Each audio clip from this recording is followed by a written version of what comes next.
안녕하세요. 말씀을 품고 말씀을 살아내는 바이블 1189 118번째 날, 오늘은 레위기 26장입니다. 26장은 하나님과 이스라엘 간에 맺어진 언약이 얼마나 중요한 무게를 갖는지 우리에게 보여주는 본문인데요. 그래서 약속을 지키면 축복, 약속을 지키지 않으면 벌을 받는다는 패턴이 레위기 26장뿐만 아니라 우리는 이미 출애굽기에서 한번 살펴봤고요. 나중에 신명기에서는 더 두드러지게 나타나게 됩니다. 그런데 이건 이스라엘뿐만 아니라 그 당시 이방 민족들에게도 비슷했다고 하더라고요. 그런데 차이점이 있습니다. 이방 민족들은 자기들이 믿는 신에게 우리가 이렇게 할 테니 복을 주십시오, 우리가 이렇게 하지 않을 테니 벌을 내리지 마십시오 간구하고 요청하게 돼요. 그리고 복을 주는 신에게도 빌어야 하고 벌을 내리는 신에게도 빌어야 합니다. 신이 워낙 여럿이다 보니까 모든 신들의 비율을 맞춰야 하는 거죠. 그런데 레위기 26장에서는 우리에게 복을 주고 벌을 내리시는 분은 유일하신 한 분, 하나님이라고 말씀합니다. 이스라엘을 창조하신 분도 하나님이시고 그들을 백성으로 삼고 언약을 맺으신 분도 하나님이세요. 그리고 그분이 우리에게 내리는 모든 복과 벌의 주도권을 가지고 계신다고 이야기합니다. 레위기 26장을 언뜻 보면 이스라엘 백성들이 어떻게 하느냐에 따라서 하나님의 반응이 결정되는 것처럼 인과응보의 원리가 뚜렷하게 보이는 것 같지만 26장의 끝에 가면 하나님은 이 인과응보의 논리까지 뛰어넘으시는 그런 하나님이라는 걸 우리에게 보여줍니다. 결국 이스라엘의 운명은 하나님의 신실하신 은혜와 자비에 달려있다는 걸 보여주시면서 그렇기 때문에 하나님과 맺고 있는 이 언약 관계가 얼마나 소중한지를 보여주시기 위해서 순종하면 축복, 불순종하면 저주와 재앙이라는 이 결과를 우리에게 시청각 자료로 활용하신다는 겁니다. 하지만 동시에 인간의 실패와 죄악에도 불구하고 끝까지 우리를 포기하지 않고 결코 놓지 않으시는 분이 하나님이라는 사실도 우리에게 보여줍니다. 그래서 레위기 26장은 크게 세 부분으로 나뉘는데요. 먼저 1절부터 13절까지는 우리의 순종의 결과가 축복이라는 걸 보여줍니다. 너희가 내 규례와 계명을 지켜 행하면 이라는 조건으로 시작해서 순종하는 자들에게 비를 주시고 수확을 풍족하게 거두게 하신대요. 그리고 땅에서 안전하게 살아갈 수 있도록 경제적인 풍요와 안정을 약속해 주십니다. 그리고 짐승과 전쟁의 위협이 사라지고 적은 수로도 대적을 물리치는 승리를 주시면서 우리를 생육하고 번성케 하시겠다고 평화와 번창을 약속해 주세요. 그리고 궁극적으로는 하나님이 그들 가운데 성막을 세우시고 함께 거하시겠다는 임재의 약속을 주십니다. 그리고 이어지는 14절부터 39절까지는 반대의 이야기예요. 불순종의 결과가 저주와 재앙이라는 경고를 주십니다. 첫 부분에서는 너희가 내 규례와 계명을 지켜 행하면으로 시작했잖아요. 그런데 두 번째 부분에서는 너희가 나에게 순종하지 않고 명령을 준행하지 않으면으로 시작해요. 그래서 그 불순종이 가져오는 결과는 무섭습니다. 한번 불순종해서 경고를 하시는데도 우리가 정신을 차리지 못하면 거기에 7배씩 징계와 징벌이 더해지게 됩니다. 그게 총 5단계가 진행되거든요. 처음의 경고는 갑작스러운 재앙, 질병이 찾아오고 아무리 씨를 뿌려도 열매를 거두지 못하는 것으로 시작합니다. 그런데도 경고를 알아차리지 못하고 불순종하면 거기에 7배의 징계를 더하세요. 그래서 가뭄과 흉년을 주십니다. 그래도 정신을 못 차리면 또 거기에 7배의 재앙을 더하셔서 들짐승으로부터 재앙을 당하게 된다고 경고하세요. 그래도 정신을 못 차리면 거기에 또 7배의 재앙이 더해집니다. 그래서 전쟁과 전염병과 기근이 찾아오게 되고요.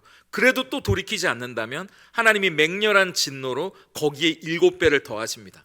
자녀들의 살을 먹는 참혹한 상황으로부터 모든 성읍과 성소가 황폐해지게 되고요.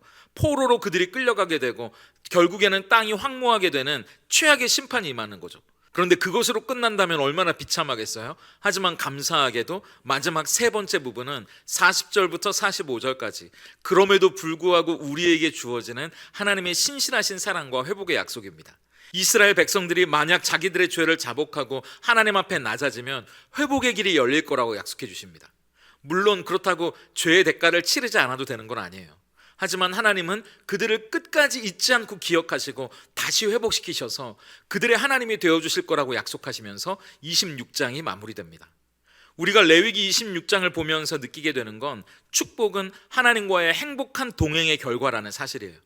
26장에는 하나님이 약속하신 구체적이고 현실적인 축복의 목록들이 쭉 이어지거든요. 그런데 그 전제가 있어요. 그게 3절입니다.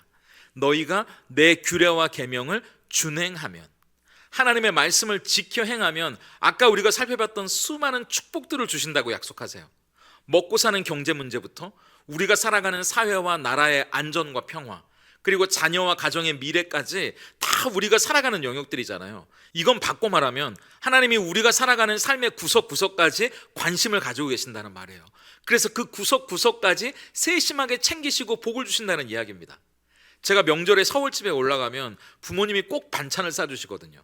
이게 무슨 큼직한 반찬뿐만 아니고요, 비닐봉지에 조그맣게 넣어서 오징어젓 같은 걸 싸매 주시기도 하고요, 미역국도 얼려서 보내시고 참 세세한 것까지 다 관심을 가져주시는구나, 그렇게 감사한 거죠. 그런데 하나님도 마찬가지예요. 우리가 살아가는 삶의 구석구석 그 어떤 것 하나도 허투루 넘기시는 법이 없습니다. 그걸 다 복으로 채워서 살아가게 하신다는 거죠. 그렇다고 제가 부모님께 반찬을 얻기 위해 집에 가는 건 아니잖아요. 부모님 얼굴 뵙고 함께하기 위해서 가는 건데, 그러면 저에게 이것저것 바리바리 싸주시는 거거든요. 그건 제가 뭔가를 했기 때문에 주어지는 게 아니고요, 부모님과 제가 맺고 있는 관계 가운데 부모님의 마음이 은혜로 자연스럽게 저에게 흘러나오는 겁니다. 똑같아요. 레위기 26장에서 하나님이 규례와 계명을 지키라고 말씀하시는 건요, 복을 받기 위한 전제 조건 때문만은 아니에요. 하나님과 우리가 부모와 자녀 관계처럼 행복한 동행을 하기 위해서 그걸 지키라고 말씀하시는 겁니다. 하나님은 출애굽기에서 이스라엘 백성을 애굽에서 데리고 나오면서 뭐라고 말씀하셨나요? 출애굽기 6장 7절입니다. 너희를 내 백성으로 삼고 나는 너희의 하나님이 되리니 나는 애굽 사람의 무거운 짐 밑에서 너희를 빼낸 너희의 하나님 여호와인 줄 너희가 알지라. 하나님의 관심은 거기에 있다고요. 그러니까 레위기 26장 11절과 12절에서도 이렇게 말씀하시는 거 아닙니까? 내가 내 성막을 너희 중에 세우리니 내 마음이 너희를 싫어하지 아니할 것이며 나는 너희 중에 행하여 너희의 하나님이 되고 너희는 내 백성이 될 것이니라. 똑같은 말을 반복하시지 않습니까? 나는 너의 하나님이 되고 싶어. 그리고 너는 내 백성이야. 우리가 이 땅에서 누릴 수 있는 가장 최고의 복은요, 결국 하나님과 동행하는 겁니다. 그 하나님이 우리의 하나님이 되어주시는 것, 우리는 그분의 백성이 되는 것, 그것이야말로 우리가 이 땅에서 누릴 수 있는 최고의 복이라는 거죠. 그런데 우리는 축복에만 관심을 가지고 그 축복이 흘러나오는 하나님과의 관계는 등한시하는 건 아닌가, 그런 생각이 들어요. 저희 교회에 텃밭이 있는데요, 거기에 고추나 각종 채소는 물론이고 토마토, 참외, 수박 이런 것들이 자라고 있거든요. 그런데 제가 맛있는 열매만 따먹으려고 기다리면서 정작 그 나무들을 돌보는데 무관심하다면 여러분은 어떻게 생각하시겠습니까? 저에게는 사실 열매는 덤이에요. 매일 아침마다 그 나무에 물을 주고 꽃과 채소를 가꾸고 이리저리 살펴보는 게 사실은 저에게 더 행복한 일이거든요. 하나님도 마찬가지입니다. 하나님이 주시는 축복은 덤이고요, 하나님과 함께하는 시간이 우리에게 행복하길 바라신다고요. 여러분도 아시지 않으세요? 저 사람이 날 이용을 하려고 하는 건지 아니면 나와 인격적인 사랑의 관계 그 자체를 기뻐하는지 여러분도 아시잖아요. 하물며 하나님이 그걸 모르시겠습니까? 이제 레위기가 내일이면 끝나잖아요. 레위기의 끄트머리에서 하나님은 왜 순종하면 축복, 불순종하면 저주라는 내용을 우리에게 말씀하시는 걸까요? 레위기는 제사와 정결, 거룩에 관한 복잡하고 어려운 내용이잖아요. 그렇다면 물어볼게요. 왜 이렇게까지 복잡하게 제사를 드려야 하는 겁니까? 왜 이렇게까지 정결과 부정을 나눠야 하는 거죠? 그리고 왜 이렇게까지 거룩하게 살아야 되냐고요? 레위기가 우리에게 말해주는 이유는 하나예요. 하나님께 나아가고 그분과 함께 동행하기 위해서라고요. 하나님과 함께 살고 하나님과 함께 동행하기 위해 우리가 뭘 해야 하는지에 대해 이야기하는 책이 레위기입니다. 그래서 레위기의 끄트머리 이 26장은 그렇게 하나님과 함께하는 삶, 하나님과 동행하는 삶에는 반드시 아름다운 축복이 뒤따른다는 걸 우리에게 시청각 자료처럼 결론으로 보여주는 겁니다. 그래서 우리가 지켜야 하는 규례나 법도, 하나님의 말씀은요, 부담스러운 짐이나 우리가 축복받기 위한 조건이 아니고요, 오늘 우리가 하나님과 동행하고 그분과의 친밀한 관계 안에 살아가기 위해 우리에게 필요한 겁니다. 우리와 함께하고 싶다는 하나님의 초대장이에요. 순종은 그 초대에 기쁨으로 응답하는 겁니다. 나도 하나님과 함께하고 싶다는 마음을 하나님께 보여드리는 거예요. 오늘 우리가 말씀을 읽고 이 바이블 1289로 만나는 것도요, 억지나 의무가 아니라 우리에게 기쁨이고 행복한 시간이 되기를 바랍니다. 그래서 하나님과 동행하는 삶에 하나님이 우리 각자의 삶에 맞춤으로 주시는 축복, 그 약속된 은혜가 저와 여러분에게 덤으로 가득할 수 있다면 참 좋겠습니다. 그리고 26장을 보면서 느끼는 두 번째 교훈은 하나님은 결코 우리를 버리거나 포기하지 않으신다는 사실이에요. 사실 26장은 전반부까지만 읽으면 너무 은혜로운데 14절부터는 안 읽고 덮어버리고 싶거든요. 14절이 어떤 말씀으로 시작하죠? 그러나로 시작합니다. 그러나 너희가 내게 청종하지 아니하여 이 모든 명령을 준행하지 아니하며. 만약 우리가 하나님의 초대에 응하지 않고 하나님과 함께 살아가는 걸 귀찮게 여기고 번거롭게 여기고 내 맘대로 살게 내버려두라고 말하면 정말 하나님이 그렇게 하신다는 경고예요. 그래서 아까 살펴본 대로 5단계나 7배씩 계속 그 강도를 높여가시면서 질병, 기근, 전쟁, 파괴, 황폐, 포로, 징계가 이어진다고요. 그런데 축복이 하나님이 우리에게 보내시는 초대장인 것처럼 이 무서운 징계와 징벌, 이 저주도요, 하나님이 우리에게 보내시는 초대장입니다. 18절을 보세요. 또 만일 너희가 그렇게까지 되어도 내게 청종하지 아니하면 너희의 죄로 말미암아 내가 너희를 7배나 더 징벌하리라. 하나님은 그냥 7배씩 계속 벌을 늘려가면서 우리 괴롭히는 걸 즐거워하시는 분이 아니에요. 하나님은 분명한 목적이 있으시다고 말씀하십니다. 그렇게까지 되어도 내게 청종하지 아니하면, 이렇게 말씀하시잖아요. 그러니까 빨리 하나님의 말씀을 청종, 듣고 따르기를 원하신다는 거예요. 크리스토퍼 라이트라는 신학자가 현대를 위한 구약윤리라는 책에서 이런 이야기를 했는데요. 율법 속의 저주는 회복을 위한 도구다. 하나님은 징계를 통해 우리를 돌아오게 하시는 분이다라고요. 그래서 아까 우리가 본 18절에 징벌한다는 단어는요, 히브리어로 야사르입니다. 훈육하다, 교육하다, 이런 뜻이 있어요. 그러니까 이 무서운 저주와 재앙들은요, 하나님을 등지는 죄가 얼마나 심각한지, 그리고 그 결과가 얼마나 무서운지를 우리에게 보여주는 시청각 자료예요. 우리를 하나님께로 돌아오게 하는 사랑의 매고요, 또 다른 의미에서의 초대장입니다. 이제 그만 돌아오라는 거예요. 그러니까 하나님이 원하시는 건 심판이 아니라 관계의 회복입니다. 우리는 종종, 아니 저도 그래요, 삶의 고난이나 시련을 만날 때 그런 생각이 들 때가 있거든요.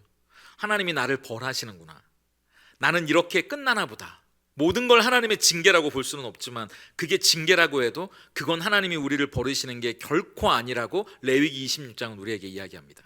하나님은 그런 분이 아니야. 하나님은 오히려 끝까지 사랑으로 우리를 붙들고 계시는 분이라고 말해요. 징계가 아프고 징벌이 고통스럽지만 그게 끝이 아니라 반드시 우리를 회복시켜 주실 거라는 약속을 보여주십니다. 그걸 우리는 은혜라고 부르잖아요. 하나님은 이 징계와 징벌을 우리를 죽이는 칼로 쓰는 게 아니라 오히려 우리를 살려내는 수술칼로 사용하시는 거예요. 그래서 우리가 우리의 잘못을 스스로 깨닫고 하나님께 돌이키면 41절이요, 나도 그들에게 대항하여 내가 그들을 그들의 원수들의 땅으로 끌어갔음을 깨닫고 그 할례받지 아니한 그들의 마음이 낮아져서 그들의 죄악의 형벌을 기쁘게 받으면, 그러면 42절과 같이 말씀해 주시는 거죠. 내가 야곱과 맺은 내 언약과 이삭과 맺은 내 언약을 기억하며 아브라함과 맺은 내 언약을 기억하고 그 땅을 기억하리라. 여기서 기억하신다는 히브리어 자카르라는 단어는요, 단순히 과거를 추억한다는 말이 아니에요. 그 언약의 근거에서 여러분과 저를 위해 오늘 지금 여기서 하나님이 뭔가 구체적인 일을 행하시겠다는 의지의 표현입니다. 우리를 향한 하나님의 변함없는 사랑과 신실하심은 끝나지 않는다는 거예요. 그게 우리의 모든 실패와 반역보다 크기 때문이죠. 그래서 항상 그 끝에서 우리를 기다리고 있는 건 은혜라고 말씀하시는 겁니다. 팀켈러 목사님이 이런 이야기를 했는데요, 하나님은 우리의 실패를 사용하셔서 우리를 새롭게 만드신다. 그래서 십자가는 죄의 결과가 아니라 은혜의 시작이다라고요. 율법의 저주였던 십자가가 참혹한 형벌로 끝난 것이 아니라 오히려 말할 수 없는 하나님의 놀라운 은혜가 시작되는 자리였던 것처럼, 하나님은 우리가 실패하고 넘어진 그 자리에서 다시 우리를 회복시키시고 일으켜 주시려고 오늘도 준비하고 계십니다. 절대 우리를 내버려 두거나 포기하지 않으시는 분이 하나님이시니까요. 여러분, 레위기 26장에서 계속 반복되는 말이 뭔지 아세요? 나는 여호와이니라, 나는 여호와이니라라는 말을 계속 반복하십니다. 축복과 재앙, 그리고 회복에 대한 이 약속 가운데 우리가 끝까지 붙들고 바라봐야 하는 건 하나님이 우리의 하나님이라는 사실입니다. 그분은 변함없이 우리의 인생에 신실하신 분이라는 사실이요, 그분이 우리를 놓지 않으세요. 그분이 우리를 포기하지 않고 반드시 은혜로 이끄신다는 이 약속 앞에서 우리의 마음을 드릴 수 있는 하루, 그리고 오늘도 하나님과 동행하는 것을 최고의 기쁨으로 여기는 우리의 하루가 될 수 있다면 참 좋겠습니다. 오늘 바이블 1189 적용입니다. 첫째, 동행으로 하루 시작하기예요. 하나님은 거래로 우리에게 순종을 요구하시지 않습니다. 하나님과 동행하는 것이야말로 진정한 복이라고 말씀하세요.